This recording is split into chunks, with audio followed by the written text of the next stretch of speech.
بسم اللہ الرحمن الرحیم فبأي آلاء ربكما تكذبان۔ السلام علیکم پاکستان، میں سید فہد اور آپ دیکھ رہے ہیں علماء کے رنگ ہمارے ساتھ۔ آج کے پروگرام کا ہمارا عنوان اسلام اور دنیاوی تعلیم، اور آج ہمارے مہمان گزشتہ 3 روزوں سے جو ہمارے مہمان ہیں، آج بھی ہمارے وہی مہمان موجود ہیں ہمارے درمیان، مولانا عبدالباسط جتوئی صاحب۔ میں انہیں خوش آمدید کہتا ہوں۔ السلام علیکم۔ وعلیکم السلام ورحمۃ آج کا عنوان ہماری آج کی نوجوان نسل کے لیے بہت اہمیت کا حامل ہے، اسلام اور دنیاوی تعلیم۔ بیسیکلی تو جو ہماری اسلامی تعلیمات ہیں، اصل میں دنیاوی تعلیمات بھی وہیں سے نکلی ہیں، جس شعبے کی بھی تعلیم میں اگر آپ ہسٹری میں جائیں تو آپ کو اسلامی سائنسدان ملیں گے، اسلامی لکھاری ملیں گے، اسلامی ریسرچر ملیں گے، مطلب مسلمان ریسرچر ہوں گے، مسلمان سائنسدان ہوں گے، مسلمان تجربہ کار ہوں گے۔ اور تعلیم اگر آپ میتھ کی بات کریں، کیلکولیشن کی بات کریں، فزکس کی بات کریں، کیمسٹری کی بات کریں، یہ سارے کے سارے شعبہ جات قرآن سے ثابت ہیں، قرآن پاک سے یہ سارے ثابت ہیں۔ لیکن آج کے دور کی اگر بات کریں تو پچھلے تقریباً 50-60 سال سے دنیاوی تعلیم کو اور اسلامی تعلیم کو جدا کر دیا گیا۔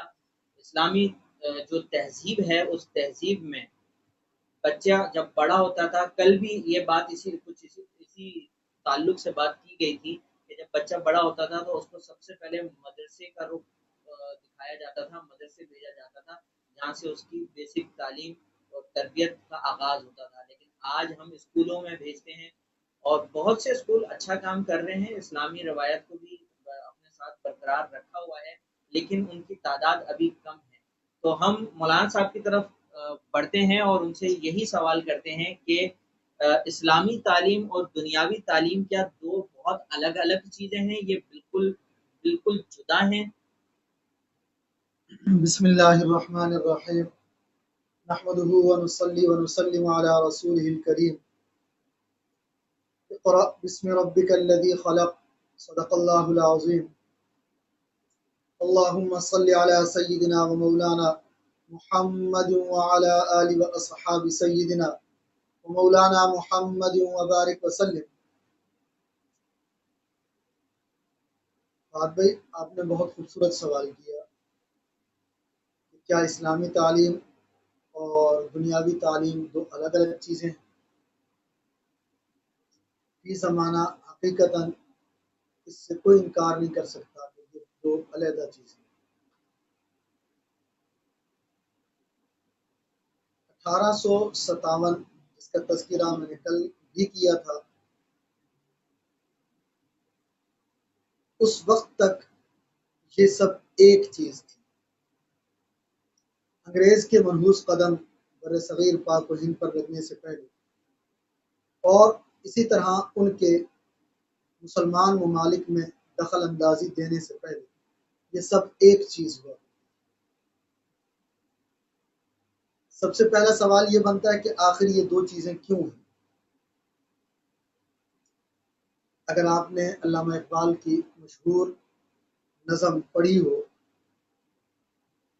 جس میں وہ جامع مسجد قرطبہ کا تذکرہ کرتے ہیں، اسپین کا، تو اس میں انہوں نے ایک شعر لکھا ہے کہ وہ کتابیں اپنے آبا کی جنہیں دیکھیں ہم یورپ میں تو دل ہوتا ہے ہمارا سی پارا، یعنی ہمارا دل ٹوٹتا ہے جب ہم ان کو یورپ کے اندر دیکھتے ہیں۔ مسلمانوں نے، اگرچہ آپ جب اسلامی ہسٹری پڑھتے ہیں تو اگر یہ آخری 150-200 سال نکال دیں تو اس سے پہلے کے 1200 سال صرف مسلمانوں کے تھے۔ ہر دور میں مسلمانوں نے جنگیں بھی لڑی ہیں، دشمن کا مقابلہ بھی کیا ہے، اندرونی بیرونی سازشوں سے نبرد آزما بھی رہے ہیں، لیکن انہوں نے مکتب گاہوں کو، تعلیم گاہوں کو آباد کر دیا۔ ان کے یہاں تعلیم کی بڑی قدر و قیمت ہوا کرتی تھی، علماء کی بڑی قدر و قیمت ہوا کرتی تھی، جس کی وجہ سے تعلیم ہر دور میں جاری رہتی تھی۔ آپ کے لیے شاید یہ بات حیرت کا باعث ہو، اس زمانے کے جو رؤساء ہوتے تھے، جو بڑے بڑے عہدوں پر فائز ہوتے تھے، وہ مدرسے کے ہی فاضل لوگ ہوتے تھے۔ اور اس کے ساتھ ساتھ اس زمانے میں مدارس خود کفیل ہوا کرتے تھے، اور مدارس کے لیے مدرسہ نظامیہ ایک مشہور مدرسہ ہے۔ آپ جامعۃ الازہر کو دیکھ لیں، یہ بھی مشہور مدارس کے اندر۔ اسی طرح آپ مسلمان ممالک کی جب ہسٹری پڑھتے ہیں اور اس کا تقابلی مطالعہ کرتے ہیں یورپ کے ساتھ، تو یورپ میں جب اندھیر نگری تھی، جب وہاں کے لوگ کئی کئی دن نہایا نہیں کرتے تھے، جب ان کو صفائی ستھرائی کا کچھ معلوم نہیں تھا، اس زمانے میں مسلمانوں کے یہاں الحمدللہ مکاتب، مدارس اور اس کے ساتھ ساتھ باقاعدہ ہاسپٹلز قائم تھے، جن کے اندر باقاعدہ لوگ داخل ہوا کرتے تھے، اور جدید طریقہ علاج جو اس وقت تھا وہ مسلمانوں کا ہی تھا۔ لیکن جب ہلاکو خان آیا اور اس نے مسلمانوں کی کتابیں جلا کر راکھ کر دی، کہتے ہیں دریائے دجلہ کے اندر جیسے مسلمانوں کا خون بہا تھا، ایسے ہی کئی دن تک مسلمانوں کی جلی ہوئی کتابوں کی راکھ ہوئی۔ آپ حیران ہوں گے کہ آج بھی آپ یورپ کی بڑی بڑی یونیورسٹیوں میں چلے جائیں، ان کے بڑے بڑے جو ٹاپ کے ریسرچر ہیں، آپ ان کی بکس اٹھائیں، آپ کو جتنے بھی حوالے ملیں گے جو مضبوط اور اتھینٹک ہوں گے، وہ مسلمان مورخین کے ہوں گے، مسلمان اطباء کے ہوں گے، مسلمان مہندس انجینئرز کے ہوں گے۔ ان لوگوں کے آپ کو حوالے وہاں ملیں گے، اور جب آپ ان لوگوں کی تاریخ پڑھیں گے آپ حیران ہو جائیں گے۔ ابن الحسن، ابو زکریا الرازی اور ابو علی سینا، اس طرح کے بڑے بڑے جتنے لوگ سائنسدان، مطلب سائنسدانوں کی، ڈاکٹرز کی کیٹیگری میں گزرے ہیں، آپ پڑھیں گے تو وہ اپنے وقت کے شیخ الحدیث بھی، وہ قرآن کے حافظ بھی تھے، وہ اپنی مسجد کے امام بھی تھے۔ آپ حیران ہو جائیں گے یہ چیزیں پڑھ۔ آپ یہ دیکھیں گے کہ اس وقت کے جتنے بھی گورنر ہیں وہ مسجدوں کے اندر نماز پڑھاتے ہیں۔ آپ دیکھیں گے اس وقت کے جتنے حکمران ہیں وہ عید کا خطبہ دیتے ہیں۔ آپ دیکھیں گے کہ اس وقت کے جتنے بڑے بڑے لوگ ہیں وہ مسجد سے اپنا تعلق قائم رکھنے کو اپنے لیے فخر سمجھتے ہیں۔ آج ہمارے یہاں تو چھوٹی چھوٹی باتوں پر مساجد بند کرنے کی باتیں ہوتی ہیں، اس وقت ایسا نہیں، اس وقت ایسا نہیں تھا۔ تو لیکن جب انگریز یہاں آیا اور یورپ کے لوگوں نے مسلمانوں کے ممالک پر شبخون مارا اور ان کا جو ورثہ تھا، علمی ورثہ، اس کو یہاں سے وہ چرا کر لے گئے، تو انہوں نے سب سے زیادہ محنت اس بات پر کی کہ مسلمانوں کو احساس کمتری کا شکار۔ تو احساس کمتری کا شکار کیسے کیا جائے؟ تو انہوں نے دیکھا کہ احساس کمتری کا شکار انسان تب ہوتا ہے جب اس کے پاس علم کی کمی ہوتی ہے، نالج کی کمی ہوتی ہے۔ وہ آگے جب کسی کے سامنے بیٹھتا ہے تو وہ احساس کمتری کا شکار ہوتا ہے۔ مجھے ایک واقعہ یاد آیا، شیخ عزیز الحسن مجذوب رحمۃ اللہ تعالیٰ، نام سنا ہوگا، بڑے مشہور اور معروف شاعر، کر لے جو کچھ کرنا ہے آخر موت ہے، انہی کی لکھی ہوئی ہے، اور بھی بہت ساری مشہور نعتیں، نظمیں، غزلیں انہوں نے لکھی ہیں۔ بڑے صغیر پاک ہند کے معروف شعراء میں ان کا تذکرہ ہوتا ہے۔ ان کا دل اللہ نے اسلام کی طرف پلٹ دیا تھا، لیکن ان کے پاس چونکہ دنیاوی تعلیم بھی تھی، وہ اپنے وقت کے گورنر سے بھی اس وقت بڑا عہدہ ہوتا تھا، کلکولیٹر کا لفظ بڑا مشکل ہے تھوڑا سا، تو یعنی اس وقت کا آپ یوں سمجھ لیں کہ وہ اپنے علاقے کے، جیسے آج کل ہمارے یہاں جو ہے حساب کتاب رکھنے والے لوگ ہوتے ہیں، آڈٹ کرنے والے لوگ ہوتے ہیں، اس طرح کا ایک بڑا عہدہ تھا اپنے حساب کا۔ تو چونکہ دین اور دنیا ان کے پاس دونوں علوم تھے، تو اس وقت کا جو وائسرائے تھا وہ ان کے صوبے میں ان سے ملنے کے لیے آیا اور اس نے اجلاس جب بلایا تو دیکھیں علامہ اقبال کہتا ہے نا کہ وہ اللہ والے مطلب غیور اتنے تھے کہ کیا کہنا ان کی غیرت کا. تو نماز کا وقت ہوا، باوجود ہے کہ اس وقت انگریز وائس رائے وہاں بیٹھا تھا، اس کے باوجود وہ اپنی کرسی سے اٹھے، کہا میری نماز کا وقت ہے اور چلے. اور مسجد میں جا کر مغرب کی نماز پڑھی، سنتیں پڑھی، عادت تھی ابابین پڑھنے، ابابین بھی شروع کر دی. یاد ہی نہیں رہا، جب اللہ سے تعلق تھا تو پھر یہ یاد نہیں رہا پیچھے کا کہ کون میرا انتظار کر. جب ابابین پڑھ لی دعا مانگنے لگے، یاد آیا یار ادھر تو وائسرا ہی بیٹھا، میرا انتظار کر رہا. اٹھے اور جلدی جلدی وہاں آئے، لیکن اس کے باوجود ان کا روب اتنا تھا اور ان کا مقام اور مرتبہ اتنا تھا، چونکہ ان کے پاس دونوں علوم تھے. تو وائسرائے ہند نے ان کا احترام کیا اور کہا کہ ہم جب تک چائے پیتے ہیں آپ خواجہ صاحب کو، جو ہماری اس درمیان میں گفتگو ہوئی تو ان میں سے ایک آدمی کو کہا کہ آپ کھڑے ہو جائیں اور تو ایسے لوگ الحمدللہ اس وقت بھی گزرے. لیکن جیسے میں نے عرض کیا کہ 1857 کی جنگ آزادی کے بعد دو طبقے بنے، کیونکہ اسلام اس وقت دو فتنوں کی زد میں. سب سے بڑا فتنہ عیسائیت، کیونکہ ان کی حکومت تھی اور جگہ جگہ وہ لوگوں کو اس چیز کی اجازت دیتے تھے کہ وہ جا کر لوگوں کو عیسائیت کی طرف بلائیں، تبلیغ کریں. مشنری گروپ ہوتے تھے ان کے، لوگوں کو مرتد کرنے کی کوشش کرتے تھے. تو ایسے وقت میں انہوں نے فتنوں کا سہارا لیا اور سب سے بڑا فتنہ جو کھڑا کیا وہ غلام احمد قادیانی کی صورت. تو ایسے وقت میں دو محاذوں پر لڑنا علماء کے لیے مشکل ہے، اور علماء سب سے زیادہ ان کے نشانے پر بھی تھے کیونکہ علم ان کے پاس تھا. میں نے آپ سے کہا کہ جب علم ہوتا ہے تو انسان برابری کی سطح پر بات کرتا ہے، کسی سے ڈرتا نہیں، احساس کمتری کا شکار نہیں. آپ دیکھیں 1857 کی جنگ آزادی میں بنیادی کردار کن کا تھا؟ علماء کا تھا. تو اب آپ تاریخ اٹھا کر پڑھتے ہیں تو انگریز نے دلی سے لے کر پشاور تک علماء کو پھانسیوں پر، درختوں پر لٹکایا اور کئی کئی دن تک ان کی لاشیں وہاں لٹکتی رہتی تھی، صرف اس لیے تاکہ لوگ ان سے دور ہو.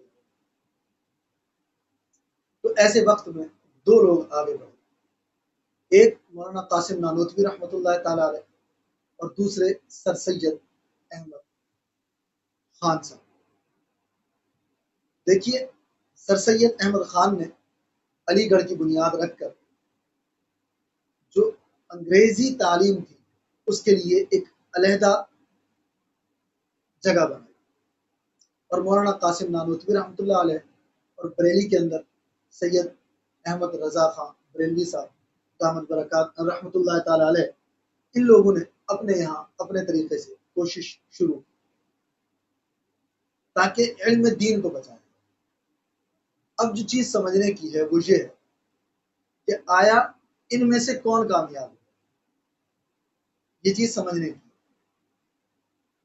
دیکھیں مولوی نے اپنے ذمہ لے لیا کہ میں قرآن حدیث کو اس کی اصلی صورت میں محفوظ رکھوں.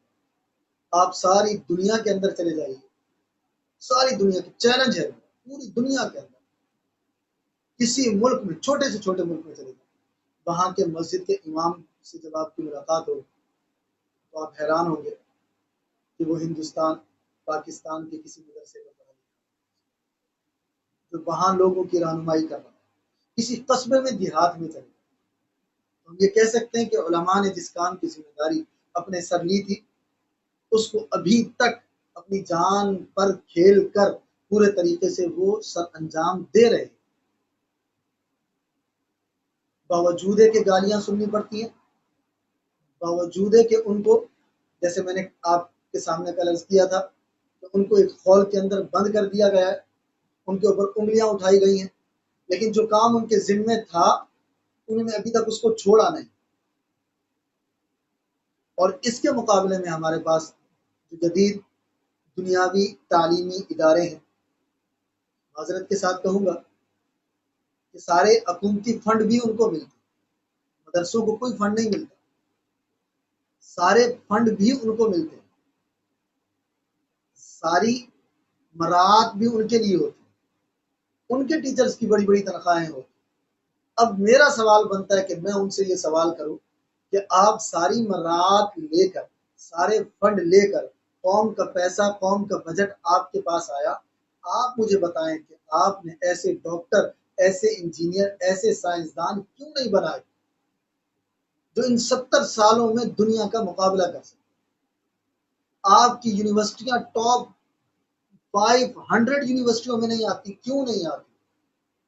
آپ تو پورا پورا فنڈ ان کو دے رہے ہیں، ان کے فنڈ میں کوئی کٹوتی بھی نہیں ہو رہی۔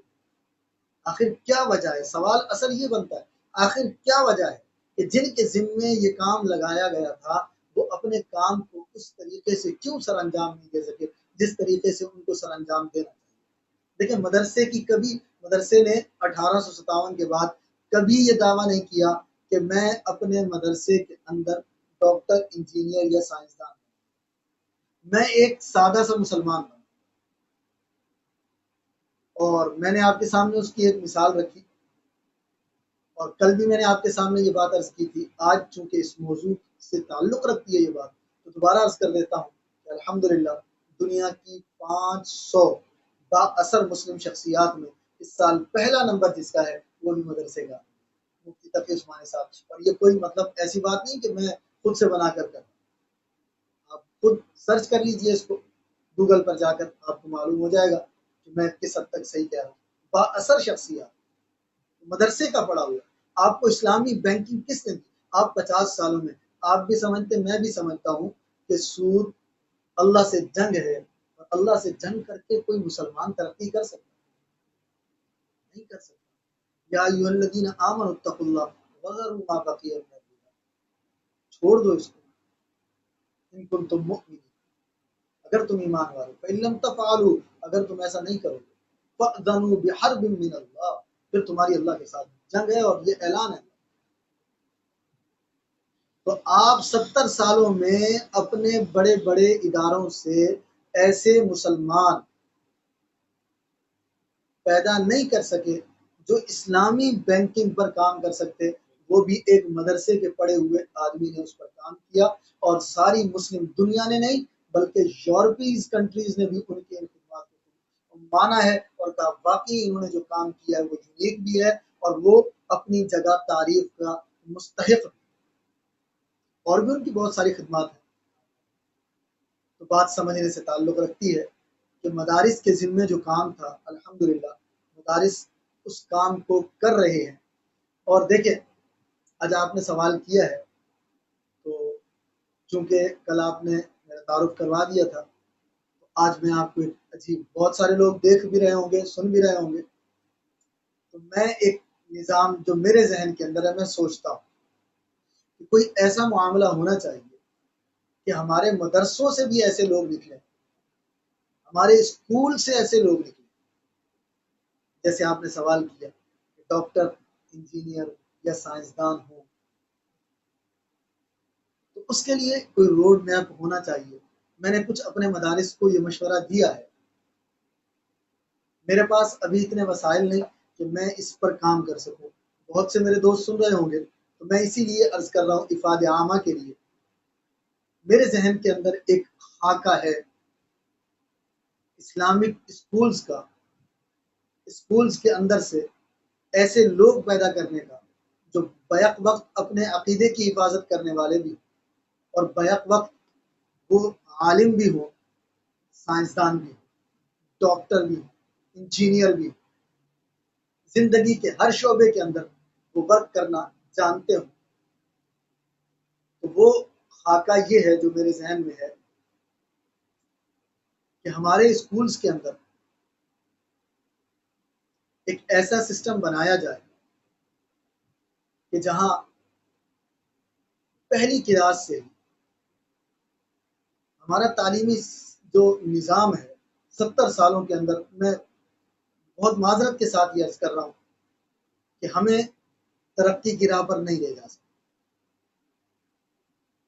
اگر میں یوں کہوں تو غلط نہیں ہوں گا کہ ہمارے ملک کو لوٹنے والے 99% لوگ ہمارے اسی نظام سے آئے.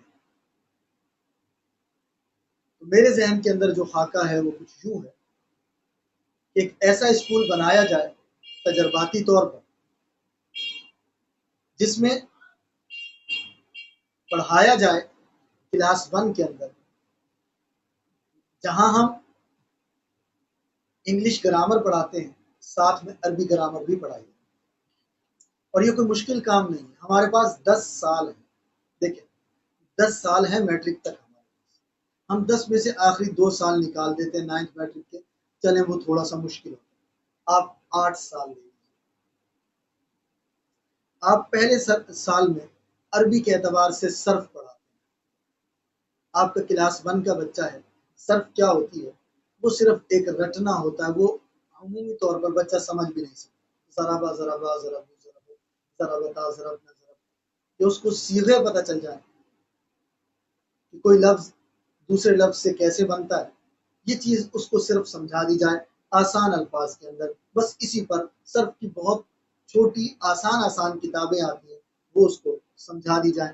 بس پہلے سال میں صرف اس چیز کا اضافہ کریں. دوسرے سال میں آپ اس کو نحو پڑھائیں آسان طریقے سے. تیسرے سال میں آپ اس کو صرف کے ساتھ نحو دونوں کتابوں کا دوبارہ سے اجرا کریں.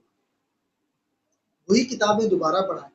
ابھی آپ تیسرے سال میں بچہ کچھ سمجھنے کے قابل ہوا ہے تو اس کو قرآن اور حدیث سے کچھ ورڈز دے دیں کہ وہ اس پر ورک کرے کہ آیا یہ کیا بنتا ہے، اس کا صیغہ کیا ہوتا ہے، یہ ماضی ہے، مضارع ہے، یہ پاسٹ ہے، اور اس طرح جتنے بھی وہ اس کی ڈیفینیشن ہوتی ہے وہ ساری اس کو پتہ چلے اور وہ کر کے بتائے. تھوڑا بہت اس پہ ورک، برڈن بالکل نہ ڈالا، بالکل آسان طریقے سے صرف ایک پیریڈ اس کا رکھا.